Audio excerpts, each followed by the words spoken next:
নেত্রকোনা ময়মনসিংহ আঞ্চলিক মহাসড়ক যেন সিএনজি চালিত অটোরিকশার দখলে। যানবাহনের পাশাপাশি প্রায় ৪ শতাধিক অটোরিকশা চলাচল করে। চালকরা বেশিরভাগই অপ্রশিক্ষিত এবং অনেকেরই বৈধ কোনো লাইসেন্স নেই। অটোরিকশাগুলোর বেপরোয়া চলাচলে বাড়ছে প্রাণহানি। স্থানীয়দের অভিযোগ, প্রশাসনের নজরদারি ও ট্রাফিক ব্যবস্থা না থাকায় পরিস্থিতি দিন দিন ভয়াবহ হয়ে উঠছে। দ্রুত ব্যবস্থা নেওয়ার দাবি তাদের।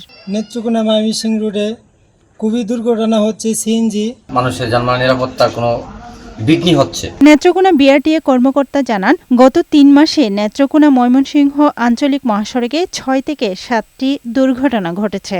বিভিন্ন সিএনজি যে স্ট্যান্ডগুলো আছে, স্ট্যান্ডগুলোতে গিয়ে আমরা লিফলেট বিতরণ করছি, মাইকিং করছি। আবার পাশাপাশি আইনানুগ ব্যবস্থাও গ্রহণ করা হচ্ছে, সেটা বলতে পারেন আপনি। মোবাইল কোর্ট চলমান আছে আমাদের।